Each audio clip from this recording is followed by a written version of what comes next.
I've been playing Metal Gear Solid games for quite a while. My earliest memories of Metal Gear is my brother renting the Twin Snakes on GameCube, and then at some point, him getting Metal Gear Solid 2. I think we got Substance, which is like kind of the updated version of Sons of Liberty. And pretty much like ever since then, it's probably like 2003, 2004, something like that.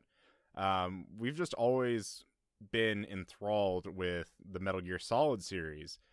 And so even leading up to games like Metal Gear Solid 4, and then Peace Walker, and even the other spin-off like Rising, and then eventually Metal Gear Solid 5, it always felt like every single game was going to be the last in the series. And I think some of that was also put upon by Kojima saying that, like, hey, you know, whatever, he's like, even like Metal Gear Solid 2, like, it's going to be my last Metal Gear game. But he always kind of found himself coming back to it.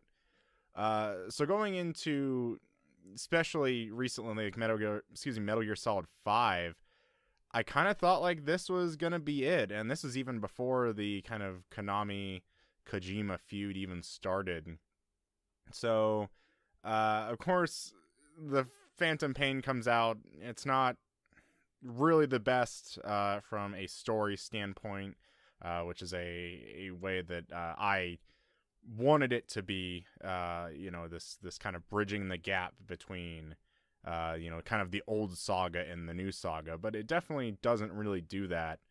So Kojima is now gone for Konami, and what are we left with Metal Gear? Well, we are left with Metal Gear Survive, which I believe, to use Konami's words, is an expansion of the Metal Gear Solid 5 experience, and I would say that's fairly accurate in the grand scheme of things. So, story-wise, this is set between Metal Gear Solid 5 Ground Zeroes and Phantom Pain. This takes place where the XOF soldiers have destroyed Mother Base, and then Big Boss is then put into a coma. So what ends up happening is when Big Boss goes into his coma and then wakes up at the beginning of the Phantom Pain, the soldiers that were at Mother Base get sucked up into a wormhole that ends up transferring them to another dimension called Dite, and that is spelled D-I-T-E. Now, one of the things that I find is really interesting about this, and I forgot to actually look up the exact wording, but at the very beginning of the game, it says something to the effect of like a pseudo-historical account of events or something like that, which I believe that is the exact wording they used for the side missions in Ground Zeroes. So like when you did the PS1 Solid Snake, or you did the like rescuing Kojima mission, or even the playing as Raiden in Ground Zeroes, I believe those, like when those missions started, it said like a pseudo-historical event or something like that. So that kind of throws off to me that I'm wondering if this game isn't really canon. So I mean, people would not call this game canon anyway, since it wasn't Kojima. But I feel like even in Konami's eyes, I don't think they treat this as a canon game. So we'll I'm kind of interested to see, like, even in the future, how that happens. So you actually do get to see another side of Mother Base being destroyed. You are kind of put in the roles of your protagonist that does not have a name and does not speak. I always kind of made the joke that, hey, your protagonist doesn't speak in this game. Well, it's just like the Phantom Pain. So yeah, you actually end up creating a character, and you see Big Boss flying away in his helicopter, and this is before, like, the helicopter gets shot down or whatnot. You end up getting sucked up into this wormhole, and it's really weird. I'll admit, like, even from a Metal Gear standpoint, this is pretty weird. So you get sucked into an alternate dimension. Again, it's called Dite, and it really looks kind of like basically the Afghanistan section of the Phantom Pain. So you end up finding like other soldiers around you, which the first one you meet is a guy named Reeve, who is actually an XOF soldier, which I think that's actually kind of interesting. But one thing I was really wanting to find out that isn't there at all is I was wanting to hear more about like some backstory about what is XOF, or like how did he, and we know a little bit about it, but like how did he get into contact with like Skullface's unit and stuff like that. I was wanting to hear some of that backstory, but we really don't get into it. The Survive story is very pretty much its own thing. So you find up finding one of the AI pods, which is kind of like the mammal pods from Peace Walker. You start creating your own base, and I'm just kind of running through some of the story part, and hopefully in the title of this video I'll also have, with spoilers. I do anticipate getting into spoiler territory with the story here. But eventually you're finding these motherboard chips, which is, again, it's just kind of repetitive gameplay, a lot of filler stuff. You're trying to find what happened to this group that was there before you, called the Karen Corps, and what ends up happening is you end up getting through another wormhole, and you think this is actually going to send you home, but it actually doesn't. And what ends up happening is you get transferred to another part of the world, which is actually pretty much the Africa map in Phantom Pain. So one thing I will say with kind of the reusing the Afghanistan-Africa parts, it's pretty much the exact same like assets for the environment, but the layout is different. So you're not going to see the exact places that you were at. It's not the exact Phantom Pain map put into Metal Gear Survive, but it is like the same assets and trees and rocks and whatever else around, and like same types of buildings and stuff. You eventually get to a point where you see this giant monster walking around. It's called the Lord of Dust, and it's actually pretty impressive actually being in the world and seeing it, as this monster is almost, I almost say, like bigger and like especially longer than like even something you'd see in like the Shadow of the Colossus. So even just walking around the map and then like hearing these like massive footsteps and then like looking to your left or whatever and just seeing this massive thing just walking is pretty cool. So we're told about that there's a weapon that can destroy the Lord of Dust, and we're not really sure like what this is. Like, okay, there's a weapon, and we find one of the members of the Karen Corps, and this is one of the cool parts of the game. We're trying to find this weapon, and the person refers to the weapon as Sahelanthropus, which is pretty cool. So you end up finding Sahelanthropus in Africa, which usually where like part of it was in the Phantom Pain. And it's pretty much all destroyed. Like, it's kind of rusting, and it's absolutely like defeated. Like, it's destroyed basically. Where then you end up kind of taking the railgun of Sahelanthropus, and this is what we're going to use to destroy the Lord of Dust. As I say, like, it's like the only thing that can crack its shell or whatnot.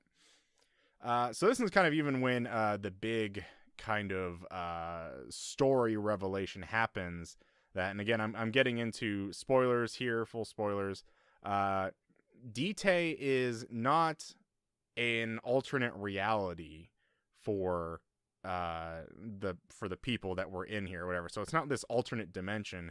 It's actually like the future. So they're talking about, hey, this is the Lord of Dust and these other Wanderers, which are like the other zombies, like take over basically the world and have destroyed everything. And this is kind of where we end up seeing that the mother base, like remnants that are there say Diamond Dogs, and they don't say MSF, and that's kind of confusing because they weren't Diamond Dogs at the time. And this is definitely stuff that's set up in mine and others' minds. Like, why does it say Diamond Dogs? It's like Diamond Dogs wasn't established till 9 years later. So that's kind of where some of these things are answered, where it's not MSF. It's this is the other mother base they built that's just been destroyed and basically wrecked on the earth, and the Lord of Dust has taken over everything. So that's interesting. But what ends up happening, long story short, is you're trying to find your way home, and you don't actually end up getting home, as you end up destroying the Lord of Dust with even the help of one of the mammal pods that you have in the game. And you're just kind of left stranded at home, but the Lord of Dust is destroyed. And that's kind of basically where the story ends. So even when you play some other missions, the mammal pod's like, hey, we don't know when we'll get back home, but keep looking for things. And as far as I've seen, there's no other end game that's like, yep, you get home or whatnot. There's no extra story that's put into it or whatnot. So one thing I actually found was interesting, kind of in the last part on story, or like in its moments, is there's actually an alternate ending that I did not know about. Whereas a part where you're sending a child whose name's Chris through a wormhole, that he's going to tell everybody that, hey, we're in this alternate dimension, stuff like that. You can actually get in the wormhole itself and actually just travel with him. And what ends up happening is you basically end up becoming one of the like wandering mother base soldiers that is in the Phantom Pain, where he's just kind of like, drunkily kind of walking around and he's lost, and kind of, like your soul is still a part of the earth or whatnot, or your body is, and it's just kind of in limbo walking around. And I actually feel like that's more of a more accurate ending to the game than what we actually got. But yeah, there's little extra twists and surprises. Whereas one of the first people you meet in the game is a person with the code name Good Luck, and what you end up finding out is that person is actually Chris in the future. So there's like a little neat things, but it's definitely nothing like Kojima level. Like, oh my gosh, this is crazy and really well thought out and really fleshed out kind of thing. It's really not that at all. And that kind of basically leads to just overall thoughts, as in like kind of the story feels like fan fiction. There's definitely some weak writing. I even have like weak performances and the weakest plot in the franchise. And I even put including like Rising and Portable Ops. So I've also played both of those games. And I feel like even with those kind of spin-offs that weren't absolutely helmed by Kojima, I just feel like this definitely just the weakest in the franchise as a whole. You can just tell like by some of the dialogue that's just like, that doesn't sound great. The plot's just very bare bones. It does really feel like fan fiction. I was listening to a podcast by Giant Bomb when Survive kind of came out, and basically kind of mentioned that Survive does kind of feel like in fan fiction of way that's like, hey, like we have to explain these portals or these wormholes that were in the Phantom Pain. Like, well, how do we explain those? And then they just kind of came up with this story for that. And that almost kind of sounds like it. Like they found something in Phantom Pain that's like, hey, what if we could flesh this out? And then they just kind of took it and ran with it or whatnot. Yeah, again, like the twist is not great. I definitely think the coolest part is Sahelanthropus like showing up and then like referring to it as Sahelanthropus. I think was really cool. But really everything else in the game is just really boring and uninteresting. And there's other references to other Metal Gear games. So like other than Sahelanthropus, they talk about nanomachines here and there, and of course they do. And one thing I always thought was like interesting, like I feel like only maybe like diehard Metal Gear fans would maybe even get. There's like a reference to like the toughness of the mammal pod. So the mammal pod was actually going to like sacrifice itself to destroy the Lord of Dust. So like the mammal pod like ends up kind of like ending up being like an extra bomb kind of like to destroy the Lord of Dust, and you fire Sahelanthropus' railgun at it again. And you think like, okay, like, well, this AI is just gonna be destroyed then. But then at the end credits, the AI comes back and says, well, I did not expect to survive that. And they say, oh, I get like apparently my design was to withstand like a nuclear war, basically. Which kind of referenced, I feel, to Peace Walker, where they're trying to open up the mammal pod inside Peace Walker, and Snake makes some reference of saying something to the effect of, like, how do we get this open? And Huey replies, like, well, I think a nuclear bomb would do it. And he's like, oh, do you think that's funny? And Huey responds, like, well, this thing is built to withstand nuclear war, basically. And I think that was just kind of like enough, like a little nice touch that they just kind of referenced that. But really, the story is definitely a big thing I want to talk about here. And it's just really nothing exciting. One thing I really like about it, at least on a music side, is they use the Peace Walker soundtrack a lot, and sometimes they're like exact tracks from there. But then there's also some like remixes that there's some like original pieces written, but it's still kind of the like Peace Walker music. And that riff definitely helps kind of set the like, hey, like we're still kind of part of MSF kind of thing, which I really like. And again, your character, who's like your created character, can be male or female. Your character is just named Captain. That's all they refer to you as, is Captain. And you're just a voiceless protagonist that's just there to enjoy the ride and doesn't contribute anything to it. Basically, all of the dialogue is carried out between other conversations, and then it's when, like, hey, we need to go do this, you just pretty much send the captain out to do it, which is, basically the video game design. Hey, we need something done, send the player out to do it, and there you go. A little bit more I just want to talk about was just some miscellaneous stuff and the gameplay, if people are interested. It's basically the Metal Gear Solid 5 move set with some, like, of the action buttons moved around. Like, some, like, vaulting and diving into cover, things like that is different. The only enemy you'll be fighting are the Wanderers, which are basically, like, the zombies. And it's pretty much just, like, everything you could think of as like variations. Like, hey, there's one that's slow but it blows up. There's one that's really fast that can jump all over the place. There's little smaller critters that are really easy to take out, but they're really just swarm you in packs. There's one that can shoot a mortar that's also strong. It's pretty much just kind of the normal, just kind of cut and dry kind of variation you've seen in countless other zombie related games, basically. One thing I was really surprised at is this very much a survival game. So, like, collecting resources, building a base, defending camps, like defending points a lot, whether it be like wormhole transports or like specific individuals or your main base. A lot of defending and a lot of timers that run down, which is like, hey, you have to defend this, and then a 3-minute timer starts. And you basically just set up your defenses and try and take everybody down, basically, and try and hold out. And then the other kind of like fetch quests is like gathering motherboards to then really not do anything special. Like, every once in a while you get a motherboard, it's like, oh, now this thing is unlocked or whatnot. But even a lot of times it's just really uninteresting. Like, it's just kind of a padding that's basically like, hey, we need an excuse to make you feel like you're actually doing something, so go get these motherboards from these computers and maybe we'll learn something new. Which, yeah, you do that a good amount of times in the story.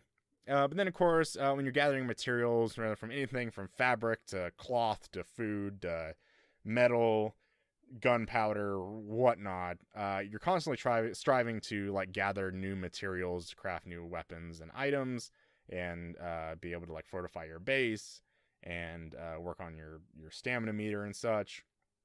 And so you basically do have, like, two main meters. So you have your stamina and then you have your health, and the health is contributed by like the food that you eat. So if you eat food, then your health will go up. If you drink water, then your like stamina would go up then. So let's say, like, my health is, and it's kind of like really numbers based. Like, let's say my health is at 3,000, and then over time I get hungry and whatnot, and then my health drops to like 1,500. Then like that would be my max health, basically. So the hungrier I am, the lower my max health drops. But then if I eat some food and I get it all the way back up to 3,000, then my health is at a full 3,000, which means I am at max health that I could be before I go into this encounter and such. And I would say really the hardest part of the game is probably near the beginning, when you're trying to complete story missions, but you also are becoming hungry and are needing food a lot of times. Which is like, hey, like, I could be in the middle of this mission right now, but it's like, what do I do? Like, do I have to just abandon this mission because I have to go search for food? And, when you're pretty early on, you don't really know where to go. You don't really know where food is at. And you're kind of just aimlessly running around the environment. And it is kind of a little bit of trial and error. That's like, okay, well, this looks like a good spot to go to, but then who knows? There could just be like all these enemies, and you'll just get swarmed, and you'll die. Which that can definitely be frustrating. And the majority of the game takes place in this area called the Dust, which is kind of this like heavy, dense fog that your map just does not work in like at all. If it's especially like an unexplored territory. So if I'm going in this area that is not even mapped out on the map at all, when I open the map, I cannot see where I'm at currently, and I cannot set like waypoints at all. Which is actually kind of a cool thing, as you need to like, okay, hey, I have to be here, and I need to know where I'm at. And the only other kind of sense of direction you have is just some beacons that are up in the distance, which can be other like wormhole transporters, so you can get quickly back to your base or travel to within other camps and whatnot. But I would say that's a part that's it's kind of interesting for sure. And it's the kind of game where if you die out in the dust, there's no like save points out there. So then if you die, you completely lose all the stuff you've done. And you also have to keep an eye on your oxygen meter, which replenishes only when you go back to base, or if you use the energy, which they call Kuban energy, to basically do anything in the game. And if you want to level up your character, you want to craft new items or food or whatever, fill your oxygen, basically anything you want to do in this game, it requires this Kuban energy or whatnot. And there is a skill tree. The first one you have is just a survivor kind of skill tree. But then once you beat the game and level up all of the like survivor skill set, you unlock other classes. So like one of them that I've been using a lot is a kind of like a projectile based one. So like, if you're using like sniper rifles or any guns or whatnot, or like bows and arrows. So like you have like different move sets for that, and then there's other ones that like only really good at like hand-to-hand combat. There's one that's like really good for exploring, such like that. There's 4 other ones, I can't remember the names of it. But those are fine. And honestly, it just gives you more of an excuse to just increase your stamina or your health or the time it takes before you get hungry and whatnot. Just things that I'm not super into, but it's also just another excuse to put another number next to your rank so you can do other activities and go up against stronger enemies in the game. One other thing I definitely want to talk about a little bit is I think like multiplayer is probably like the most enjoyable part of the game. So it's basically like 4-player missions, defending a base and setting up your defenses. And it is kind of a, like, I can't remember the words they use, but some games use it like it's like a competitive co-op kind of game, where it's like you're working together, but you're also trying to get the highest score on the team, and whatnot. So you're like trying to do like get the most kills and gather the most equipment and stuff. And the higher rank you are, then the more rewards you get in the end individually. But multiplayer isn't unlocked till like you're honestly almost done with single player, and I think you have to be at least like rank 20, I think, to even unlock multiplayer, and that takes a lot of time. Like that, I think it almost took me close to like maybe like 8 to 10 hours just to get to that point in the single player, just to be able to unlock the multiplayer. So even when I started playing, like I was like, are they even really gonna play this game online? Like, because there's really gonna be that many people that have gotten to this point. But I was actually just playing online like earlier this week, just finishing like a couple extra trophies, and there's still plenty of people playing online. You have your like 3, there's like 5 maps in total, I think, and you have like your different difficulty options.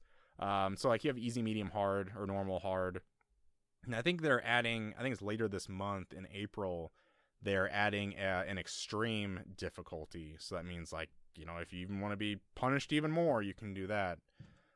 Which I even felt like at this point in the game, people are like leveled up pretty good. So if you have a group of 3 other people that kind of know what they're doing and are like pretty high level, like hard's not going to be a problem at all. It's just going to be time consuming because the timers are a little bit longer and whatnot. So it'll be interesting to play extreme, but I don't have any inkling to do that at all.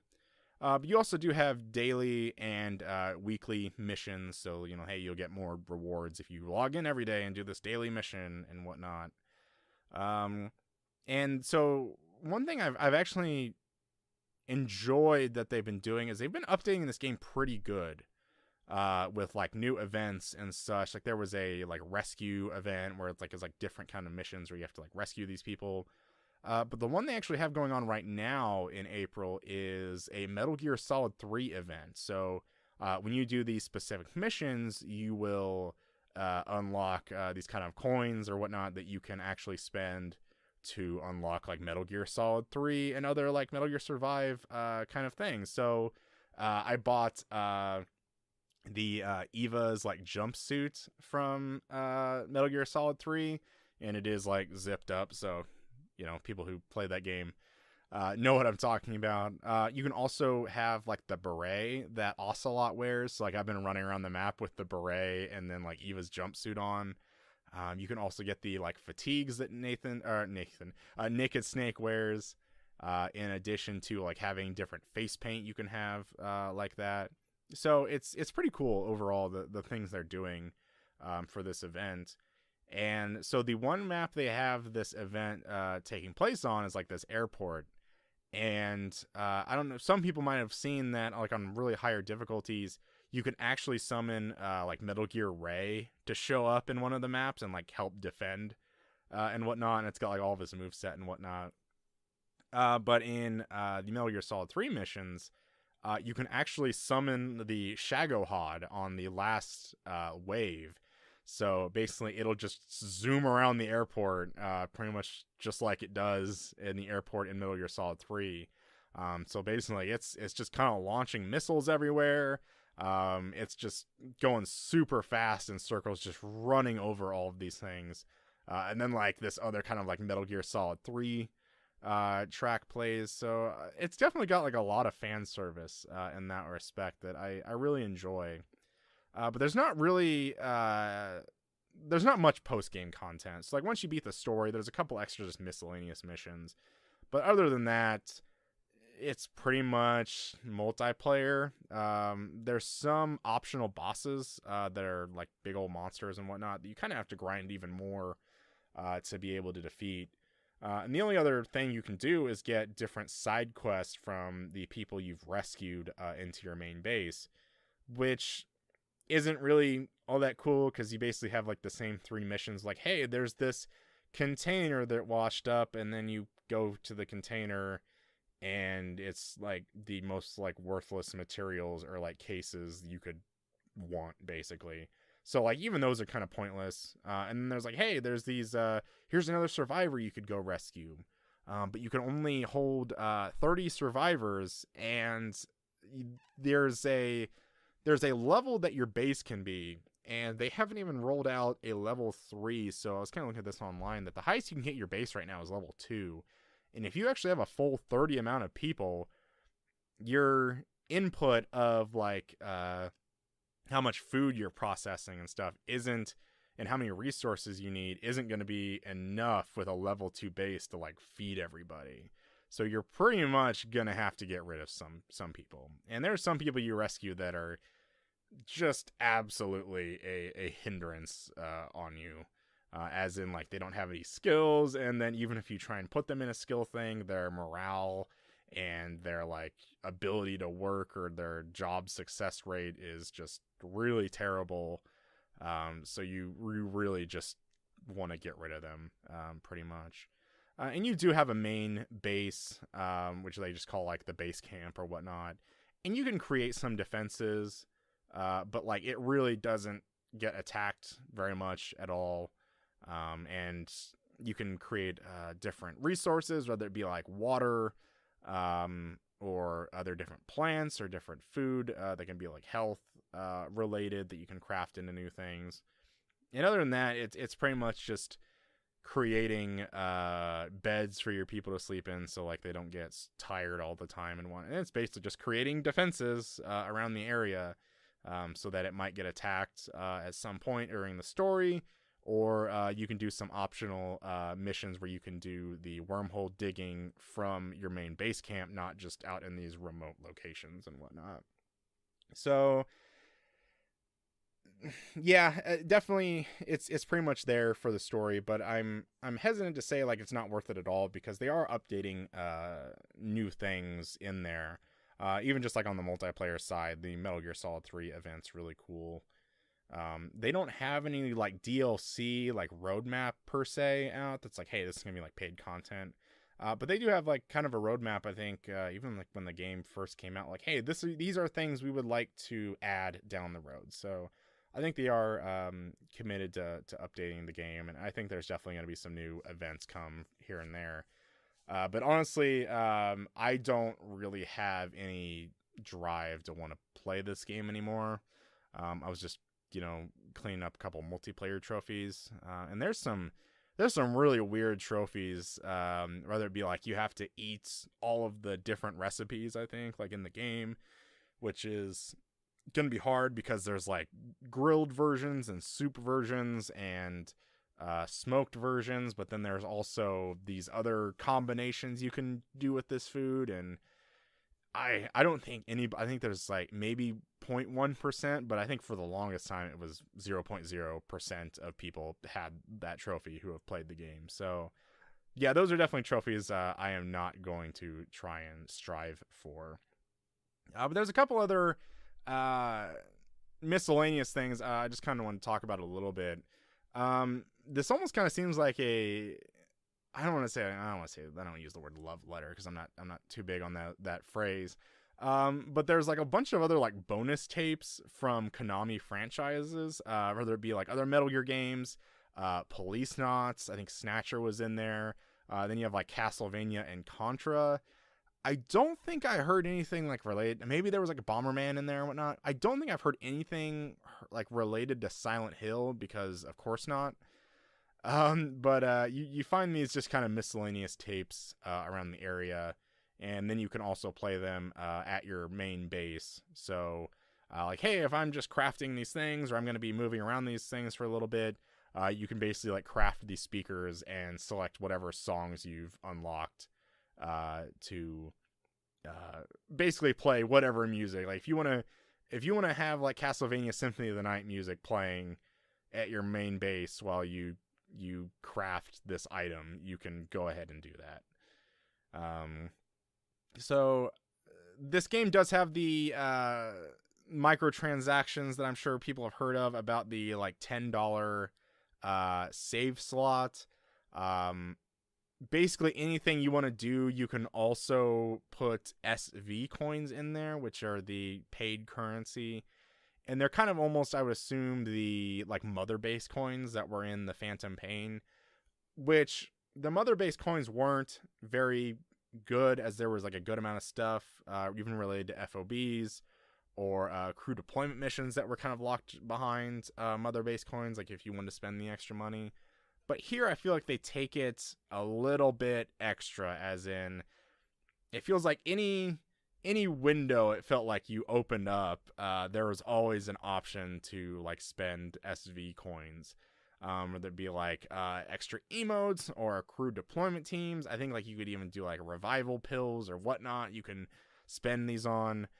They do have these premium boost passes, where basically like everything you do in the game is doubled. So if you shoot a Wanderer and you get 1,000 of the Kuban energy, you get 2,000 of the Kuban energy. And if you harvest 2 of this plant, you'll get an extra 2. And whatever you play in multiplayer, you will also get like extra things, basically. And there's really only 2 ways to get those, which is either spend real money for them, like the SV coins, and buy them, or you can wait until they screw something up in the game and then they put out patch notes saying, hey, we're fixing this, and in return here's more SV coins, or here's a premium boost pass. Like that's basically what you do. So I've already had 2 of the passes that only act for 24 hours, and they're like real time 24 hours. So if you get on there and you use the boost pass and you only play for 2 hours and 24 hours, like, well, that's all you get, basically. It's like you almost have to like plan out your days. Like, okay, I'm going to play this game a lot this day so I can use all of these. It's just really, it's not great. And I've been not super big, of course, like on the microtransaction side, but I don't think it had bothered me as much as like other people as it had other people. But here really feels like, hey, like we're just restricting content to try and get a little bit more out of you, basically. And the biggest one I even feel like was the crew deployment teams. I mean, I guess like other than the slave slot, was the crew deployment teams, as in like you can only have one that's being sent out on missions. You can have up to like 10, I think, but only the first one is free. And to unlock any of the other teams that you can create, you have to pay with the SV coins. And you do get some SV coins from just doing basic login stuff. And I think like even in the Metal Gear Solid 3 event, you can unlock some SV coins. But again, it's just like little bits that are thrown at you, basically like, oh, it could be $10 for this, but this SV coin is only worth like 50 cents. So of course it's going to take like a lot of those or to even make it worth something at all. This game is always online, which I know was a big kind of sticking point at the beginning. So I used to have a lot of trouble, even with single player being always online, because you could like be in the middle of a cutscene or even in the middle of a mission, and it just flat out says just like lost connection to server. You will be returned to the main menu, and like that's it. Like you could be on a mission for like 30 minutes, and there was one where I was doing this mission. I was like picking up all these different supplies. I was harvesting all these different enemies, and it was just like, nope, sorry, you're getting disconnected. Which eventually ended up leading me to just like, okay, if I'm going to do this mission, I better just run through it as fast as possible and get the objective done so I don't get disconnected, so I can at least get the mission done. So it's really kind of bad. I haven't really had any problem with the online since probably the first like 2 weeks of launch, which I would say it was very infuriating. There was sometimes it really just ended some play sessions for me. It's like, you know what? Like, I just don't care. Like, I'm not going to go back into this game right now and try and do this all over again if I'm just going to get disconnected again. And I definitely had problems in the multiplayer.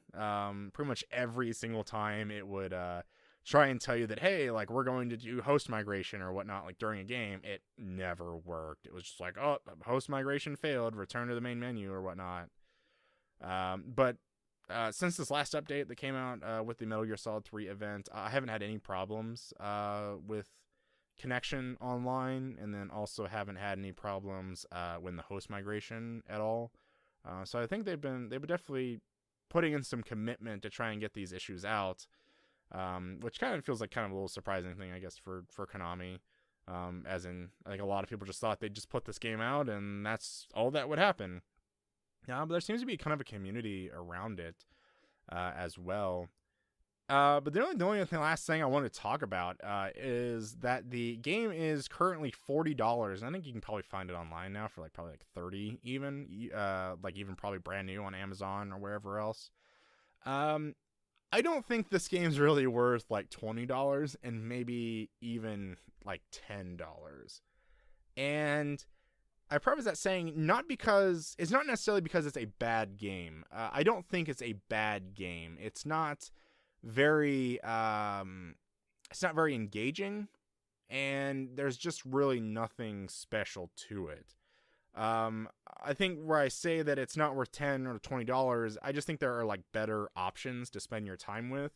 And something I was even kind of thinking about the last couple of days as a Metal Gear game, it's not great. If you're going into it expecting a Metal Gear game, you're not going to get that kind of caliber Metal Gear game you want. And then just kind of as a survival game, there's just better options out there. Especially on PC or even on console now. There's so many other survival games that I feel do their system so much better than Survive. So if it's not really a good Metal Gear game, and if it's not really a great survival game, then where does this game really fit in? And there's not really much for this game to fit in anywhere. Of course, I know the popular thing is really to hate on the game, and I'm sure when December comes, I'm sure this game will pop up on some people's worst games of the year. I don't think it's one of the worst games of the year. The game is functional. again, like had the disconnect problems at the beginning when I first started playing, but like there's not like glitches really. Like your characters aren't gonna just start glitching out of the world when you're setting up defenses and all these different areas of terrain. I never had any problems of just things just clipping out or just anything you could think of. Just it's still a pretty well put together game, and on a technical side, it's just some of the aspects, whether it be just how the game plays, how the survival mechanic works, or whatnot. It's just really not engaging as much as I think other games in its genre are. But that's pretty much gonna wrap that up. Definitely, if you have any questions, definitely throw them in the comment section down below, or you can also find me on Twitter at BossmanCCrowder. So I think this hopefully gives a good look, and I definitely wanted to kind of create this video kind of for actually like kind of for Metal Gear fans that really didn't really want to spend money on it, and I don't really blame them. But also just kind of want to know what this game is and kind of the story and what other people think about it and whatnot. But yeah, I mean, even if it was $10 or $5, even if it becomes free on PlayStation Plus in a few years, I don't really know if I'd recommend playing it, just because, money is important, but I would also say time is the most important. And yeah, you can spend money to play this game, but the time you're putting in, I feel like could absolutely be used playing other better games than Metal Gear Survive.